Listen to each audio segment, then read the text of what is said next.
Mahapatih Gajah Mada dikenal dengan Sumpah Amukti Palapanya, sumpah yang menyatakan bahwa dirinya tidak akan beristirahat sebelum berhasil menyatukan Nusantara di bawah Panji-Panji Majapahit.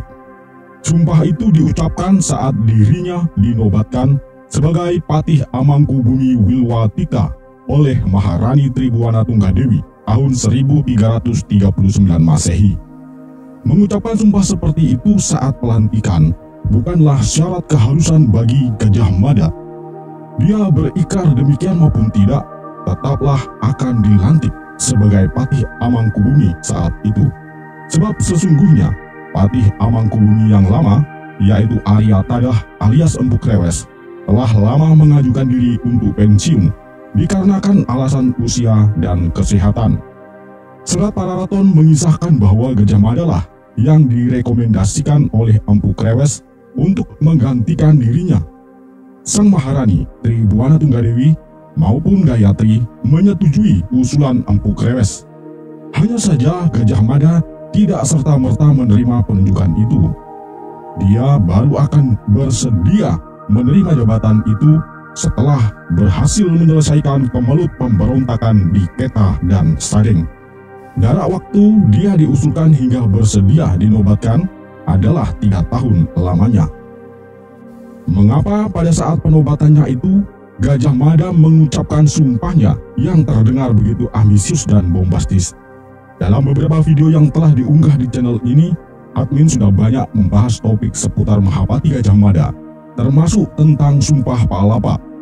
Sumpah Palapa lahir dari niat untuk mewujudkan doktrin Cakrawala Dwipantara yang dideklarasikan oleh Prabu Kertanegara dari Kerajaan Singasari. Dengan sumpahnya itu, Gajah Mada mendedikasikan seluruh hidupnya bagi kejayaan Nusantara di bawah Panji-Panji Majapahit. Niat Gajah Mada ini bukan didasari oleh ambisi pribadi untuk mencari jabatan dan kekayaan, melainkan semata-mata untuk mempersatukan Nusantara. Hanya orang-orang yang berjiwa besarlah yang dapat bervisi besar dan bertindak besar. Sumpah Palapa yang mengandung visi besar dan agenda besar membuat Mahapati Gajah Mada menjadi tokoh besar yang kebetulan juga konon badannya pun memang besar. Admin tidak bilang bahwa orang berbadan besar pasti juga berjiwa besar. Orang-orang berbadan besar tetapi berjiwa kerdil tidak sedikit contohnya.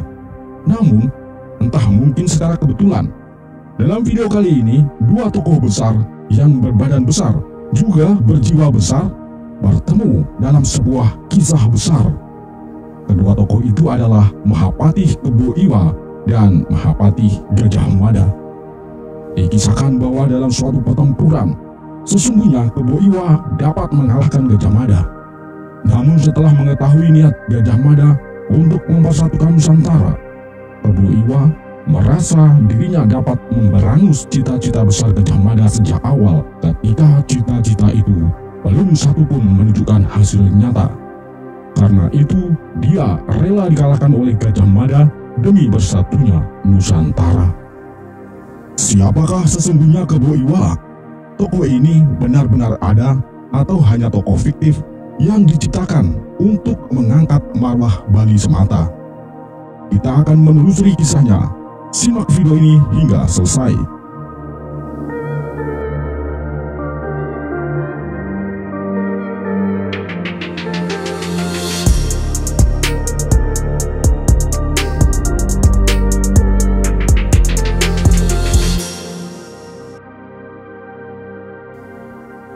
Seperti tokoh legendaris pada umumnya, kisah tentang hidup Kebo Iwa pun sulit dipisahkan antara unsur legenda dan unsur historis, antara kisah fiktif dengan fakta.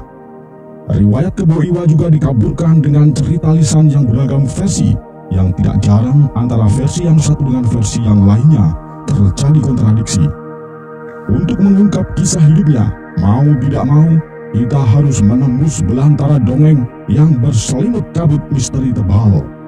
Walau jejak-jejak historis dari tokoh ini hanya terlihat samar, namun tidak berarti bahwa kita bisa terburu-buru menyimpulkan bahwa tokoh ini tidak benar-benar pernah ada. Kebo Iwa, sang panglima perang yang perkasa, sang Mahapatih yang jenius, kisahnya terpatri dalam kemasyhuran Pulau Bali pada alam maupun budayanya yang menakjubkan. Kisah-kisah tentang Kebo Iwa dikaitkan dengan terbentuknya beberapa objek alam, misalnya Danau Batur, dan juga beberapa bangunan fisik berupa pura dan balai agung yang masih ada hingga kini. Nama Kebo Iwa begitu populer di Bali. Kisah tentang dirinya tercatat dalam Babat Bara Batu. Kebo Iwa dikenal juga dengan nama Kebo Wandira atau Kebo Waruga atau juga Kebo Taruna. Punya beberapa nama alias, tetapi Anda jangan terbalik menyebut nama Kebo Iwa menjadi Iwa Kebo, karena hal itu akan bermakna lain. Memang kedengaran agak aneh, nama orang-orang dulu yang menggunakan nama-nama binatang seperti Kebo yang berarti kerbau, Mahisa yang berarti banteng, Banyak yang berarti angsa, Hayam yang berarti ayam, Gajah ya yang berarti gajah, dan masih banyak lagi. Namun meskipun mengambil nama binatang, mereka tidak sembarangan menggunakan nama-nama itu. Dalam tradisi yang hidup kala itu, hanya kalangan tertentu boleh menggunakan nama hewan tertentu. Banyak misalnya hanya boleh digunakan oleh kalangan Brahmana, dan gajah, Mahisa, Kebo hanya boleh digunakan oleh kalangan ksatria. Maka dari namanya terlihat, Kebo Iwa bukanlah berasal dari kalangan rakyat biasa. Kebo Iwa berasal dari kasta ksatria yang gagah perkasa bak seekor kerbau. Kebo Iwa versus Gajah Mada, kerbau melawan gajah.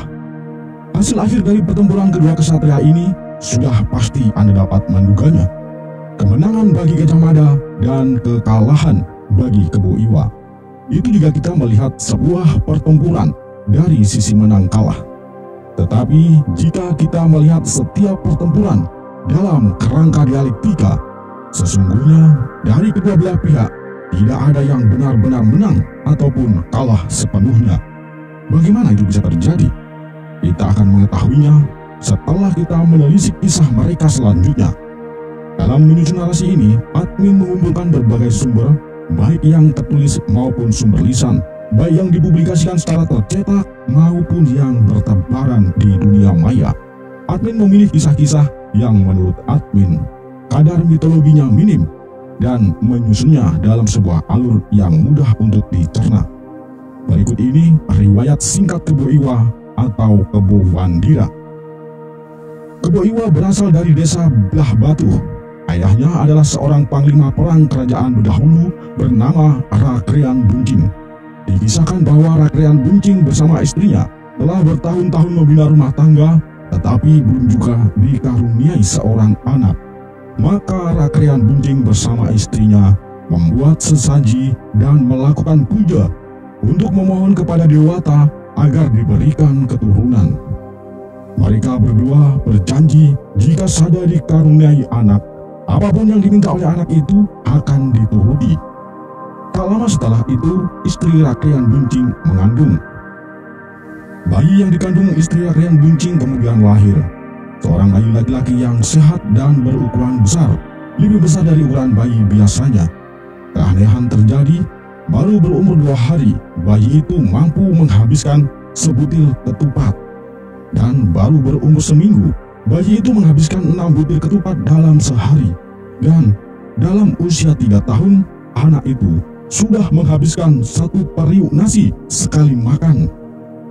Pada suatu hari, ketika anak itu terbangun karena lapar, dia tidak menyumpai ada makanan di rumahnya. Anak itu kemudian masuk ke rumah-rumah warga untuk mencuri makanan. Dia akan berhenti ketika dirinya sudah merasa kenyang. Perbuatan itu diketahui warga kemudian dilaporkan kepada ayahnya. Ayahnya sangat marah atas perbuatan memalukan anaknya. Ayahnya menghunus keris dan hendak menghabisi anaknya. Namun sebelum sempat menghujamkan keris ke tubuh anaknya, anak itu memohon kepada ayahnya untuk memberikannya sebuah nama, sebab anak itu belum diberi nama oleh orang tuanya. Ayahnya memberinya nama Kebo Iwa. Anak itu bertanya, "Mengapa diberi nama Kebo Iwa?" Ayahnya menjawab, "Sebab kamu seperti kerbau, kerjamu hanya makan dan tidur. Kalau lapar baru bangun, dan kalau tidak ada makanan di rumah, memakan makanan milik orang lain tanpa berpikir dan tanpa memiliki rasa malu." Mendengar ucapan ayahnya, Kebo Iwa tiba-tiba menjadi kuat. Dia meminta ayahnya untuk menghujamkan keris yang dipegang ayahnya ke perutnya. Namun setelah keris itu dihujamkan ke perut bocah itu, ternyata tidak mampu melukainya. Hari demi hari, hidup Kebo Iwa dijalani dengan makan dan tidur. Badannya semakin hari semakin besar, melebihi ukuran orang-orang dewasa. Porsi makannya pun semakin banyak. Dalam usianya yang remaja, dia menghabiskan beberapa bakul nasi dalam sekali makan. Sekalipun orang tuanya termasuk orang yang mampu, sebab ayahnya adalah pejabat kerajaan berpangkat rakrian. Namun harta mereka akhirnya ludes hanya untuk menyediakan makanan bagi Kebo Iwa. Akhirnya kedua orang tua Kebo Iwa meminta bantuan warga kampungnya untuk bergotong royong menyediakan makanan bagi anaknya. Warga kampung bersedia bergotong royong menyediakan makanan bagi Kebo Iwa, tetapi dengan syarat Kebo Iwa pun bersedia memberikan tenaganya untuk membantu mereka. Tidak ada pekerjaan fisik yang dianggap berat oleh Kebo Iwa. Membangun pura, mendirikan atau memindahkan rumah, membuat saluran, membuat sumur, menebang pohon-pohon besar, meratakan bukit, menimbun rawa, dan masih banyak lagi pekerjaan berat yang hanya bisa dikerjakan oleh banyak orang dapat dikerjakan Kebo Iwa seorang diri dalam waktu yang singkat. Kebo Iwa pun mau melakukan pekerjaan apa saja yang diminta oleh warga, asalkan dirinya diberi makan sampai puas. Tetapi jika sampai tidak ada makanan yang disediakan bagi dirinya, Kebo Iwa akan mengamuk dan menghancurkan apapun yang dijumpainya. Tidak sedikit rumah warga menjadi korban amuk Kebo Iwa.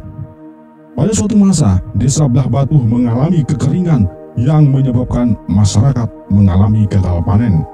Jangankan untuk diberikan kepada Kebo Iwa yang makannya menghabiskan porsi mereka untuk berhari-hari, untuk makan mereka sendiri pun mereka kekurangan bahan makanan. Warga desa akhirnya bersepakat untuk menjebak Kebo Iwa. Kebo Iwa diperintahkan untuk menggali sumur besar yang dapat mengairi lahan pertanian warga agar warga dapat menanam untuk memberi makan Kebo Iwa. Kebo Iwa tidak boleh berhenti menggali sampai sumur itu mengeluarkan air. Karena saat itu musim kemarau, sumur yang digali Kebo Iwa sudah sangat dalam, tetapi belum juga menemukan sumber air. Sementara itu Kebo Iwa sudah mulai merasa lapar. Masyarakat mulai cemas, Kebo Iwa sebentar lagi pasti akan mengamuk. Akhirnya mereka bersepakat untuk menimbun Kebo Iwa yang masih berada di dasar sumur yang digalinya. Masyarakat desa bersama-sama menutupi sumur itu dengan batu dan tanah. Mereka pikir dengan demikian Kebo Iwa akan tiada dan tidak akan mengamuk yang dapat menimbulkan kerusakan di kampung mereka. Di luar dugaan mereka, ternyata Kebo Iwa berhasil keluar dari sumur itu. Kemarahan Kebo Iwa berlipat-lipat menyadari masyarakat kampung mengkhianatinya. Kebo Iwa mengobrak-abrik rumah-rumah warga. Penduduk desa berhamburan dan berlarian menyelamatkan diri. Tak ada yang sanggup mengatasi kemarahan Kebo Iwa, termasuk orang tuanya. Berita mengamuknya Kebo Iwa sampai ke istana kerajaan. Raja mengirim pasukan untuk menangkap Kebo Iwa hidup atau mati. Namun justru sebaliknya, para prajurit maupun pendekar yang dikirim istana, diantaranya Ki Pasung Grigis dan Ki Ularan, dibuat babak belur semua oleh Kebo Iwa. Untuk mengatasi Kebo Iwa, Rakrian Buncing, ayah Kebo Iwa, menyarankan kepada raja untuk menyediakan makanan yang lezat dalam jumlah yang banyak. Saran Rakrian Buncing dituruti oleh raja. Benar, kemarahan Kebo Iwa seketika mereda begitu di hadapannya disediakan makanan lezat dalam jumlah yang banyak. Segera dia melahap semua makanan yang tersedia tanpa tersisa. Setelahnya, Kebo Iwa tertidur pulas. Sejak peristiwa itu, makanan untuk Kebo Iwa ditanggung istana. Kebo Iwa pun mengabdi kepada istana sebagai panglima perang. Kehadiran Kebo Iwa di istana membuat satu persatu perusuh dan musuh kerajaan dapat ditumpas dengan mudah, hingga akhirnya kerajaan menjadi aman. Kebo Iwa pun kembali makan dan tidur saja kerjanya. Tenaga dan kemampuan Kebo Iwa kemudian dimanfaatkan oleh kerajaan untuk membuat bangunan-bangunan fisik, diantaranya pura, balai agung, dan juga saluran pengairan untuk pertanian warga. Kebo Iwa mengerjakan semuanya seorang diri dengan senang hati sebab istana selalu menyediakan makanan yang lezat dan cukup untuk memuaskan kebutuhan perutnya. Jasa Kebo Iwa yang sangat besar bagi kerajaan membuat Prabu Sri Astasura Ratna Bumi Banten, raja kerajaan berdahulu, mengangkatnya menjadi Mahapatih di kerajaannya. Sebagai pulau terdekat, Bali menjadi target pertama bagi Tribhuwana dan Gajah Mada untuk dimasukkan dalam wilayah kekuasaan Majapahit. Madura tidak dihitung lagi karena sejak awal berdirinya Majapahit, Madura telah menjadi bagian dari kerajaan besutan Raden Wijaya itu. Duet Tribhuwana dan Gajah Mada mulai melaksanakan agenda ekspansi kekuasaan Majapahit dengan pertama-tama menaklukkan Bali. Sebelum agresi militer dikerahkan, Gajah Mada mengirimkan pasukan Tilik Sandi untuk mengumpulkan informasi tentang situasi di Pulau Bali. Hasil pantauan pasukan Tilik Sandi menginformasikan bahwa kerajaan terkuat di Pulau Bali kala itu adalah kerajaan berdahulu. Kekuatan kerajaan itu terletak pada 3 panglima yang tak terkalahkan, yakni Ki Pasung Grigis, Ki Ularan, dan Kebo Iwa. Dari ketiganya, Kebo Iwa lah yang terkuat, sebab selain tubuhnya yang berukuran raksasa dan tenaganya yang luar biasa, Kebo Iwa juga sakti dan tak dapat ditembus dengan senjata apapun. Dengan Kebo Iwa seorang diri berdahulu mampu meluluhlantahkan pasukan kerajaan manapun yang berhadapan dengannya. Maka untuk dapat menguasai Bali, Gajah Mada harus mengatur siasat bagaimana dapat meniadakan Kebo Iwa terlebih dahulu. Majapahit mengirim utusan kepada Prabu Astasura untuk menjalin hubungan diplomatik. Utusan itu juga membawa sebuah surat lamaran yang bercap Tribhuwana Tinggadewi sebagai Maharani dan Gajah Mada sebagai Mahapatih, yang isinya melamar Kebo Iwa untuk dinikahkan dengan seorang putri Majapahit yang cantik jelita berdarah Madura. Bukan hanya Prabu Astasura yang bergembira dengan lamaran itu, tetapi terlebih-lebih Kebo Iwa. Jangankan putri cantik berdarah bangsawan, seorang perempuan dari kalangan rakyat jelata pun selama ini tidak ada yang bersedia menjadi istri Kebo Iwa. Tentu saja badannya yang berukuran raksasa. Kalau perempuan berukuran biasa, mana sanggup menjadi istrinya, bisa mati di malam pertama. Tanpa berpikir panjang, Kebo Iwa langsung menerima lamaran itu, sekalipun lamaran itu mempunyai syarat-syarat yang harus dipenuhi. Syarat pertama, Kebo Iwa harus datang seorang diri ke Majapahit dengan menyeberangi lautan tanpa menggunakan perahu maupun kapal. Setelah menyeberangi lautan, Kebo Iwa harus menghadap ke istana Majapahit tanpa menggunakan kendaraan apapun dan tanpa membawa senjata apapun sebagai bukti kesungguhan dan ketulusan Kebo Iwa untuk mencintai putri Majapahit itu. Semua syarat itu tidak ada yang berat bagi Kebo Iwa. Kebo Iwa menyeberangi Selat Bali tanpa menggunakan perahu maupun kapal. Cukup dengan berenang sudah sampai di Pulau Jawa. Begitu pula dia menghadap Maharani Tribhuwana dan Gajah Mada di istana Majapahit tanpa menunggang kendaraan apapun dan tanpa membawa senjata apapun. Semua sesuai syarat yang ditentukan. Setibanya di istana Majapahit, Gajah Mada masih memberikan satu syarat terakhir bagi Kebo Iwa, yaitu membuatkan sebuah sumur bagi sang putri yang akan dinikahinya. Kebo Iwa sebenarnya teringat pengalamannya membuat sumur warga kampungnya yang berujung pengkhianatan kepada dirinya. Namun bagi Kebo Iwa tidak ada masalah. Dia menyanggupi syarat itu. Gajah Mada memilihkan lokasi pembuatan sumur di sebuah bukit yang berpadas. Kebo Iwa tetap tidak berkomentar apapun. Dia mulai menggali dan menggali, hanya dengan tangan kosong tanpa menggunakan alat apapun. Sumur semakin dalam terbentuk, namun air tidak juga muncul. Kebo Iwa terus menggali dan melemparkan ke atas puing-puing bebatuan yang dihancurkannya saat menggali. Tumpukan pecahan bebatuan bercampur tanah mulai menggunung di tepian sumur. Namun sumur itu belum juga mengeluarkan air. Kebo Iwa terus menggali dan menggali. Gajah Mada memerintahkan prajurit-prajurit yang mengawal kegiatan itu untuk membentuk formasi melingkar di sekeliling galian yang dibuat oleh Kebo Iwa. Sementara Kebo Iwa masih terus menggali, Gajah Mada memerintahkan para prajurit itu untuk secepatnya menimbun Kebo Iwa dengan tumpukan tanah dan bebatuan yang ada di sekeliling galian itu. Kebo Iwa tertimbun di dalam sumur yang digalinya sendiri. Namun tak disangka tiba-tiba terjadi gempa dan Kebo Iwa pun keluar dari timbunan sumur. Sadar bahwa dirinya ditipu dan dikhianati, Kebo Iwa menjadi murka. Dia menantang Gajah Mada untuk duel sebagai seorang kesatria. Mau tidak mau Gajah Mada harus menghadapinya. Duel Gajah Mada dan Kebo Iwa berlangsung lama. Sekalipun Gajah Mada menggunakan senjata keris andalannya, sedangkan Kebo Iwa hanya dengan tangan kosong. Tetapi tidak ada tanda-tanda Gajah Mada dapat mengalahkannya. Sadar bahwa Kebo Iwa bisa mengalahkan dirinya, Gajah Mada meminta maaf kepada Kebo Iwa dan mengatakan bahwa dia melakukan semuanya ini karena dirinya terlanjur bersumpah untuk mempersatukan Nusantara di bawah panji-panji Majapahit. Persatuan Nusantara sangat penting untuk membendung serangan pasukan Mongol yang bisa datang sewaktu-waktu. Gajah Mada pun berjanji bahwa seandainya dirinya mampu menyatukan Bali dengan Majapahit, Majapahit tidak akan memperlakukan Bali sebagai wilayah jajahan, melainkan sebagai wilayah yang akan dimakmurkan seperti wilayah Majapahit sendiri. Setelah mendengarkan penjelasan Gajah Mada, Kebo Iwa akhirnya menghormati Gajah Mada. Sebagai seorang kesatria yang pantang pulang sebelum membawa kemenangan, Kebo Iwa menunjukkan kelemahannya agar Gajah Mada dapat mengalahkannya. Akhirnya Gajah Mada dapat mengalahkan Kebo Iwa. Meskipun gugur di tangannya, namun Gajah Mada menaruh hormat yang sangat tinggi kepada Kebo Iwa. Dia membuat upacara perabuan dengan sangat hormat kepada Kebo Iwa, layaknya seorang pahlawan. Sepeninggal Kebo Iwa, Majapahit mulai melakukan invasi ke Bali. Invasi ke Bali semula dipimpin oleh Gajah Mada. Sekalipun Kebo Iwa sudah tiada, tidak mudah menaklukkan Pulau Dewata.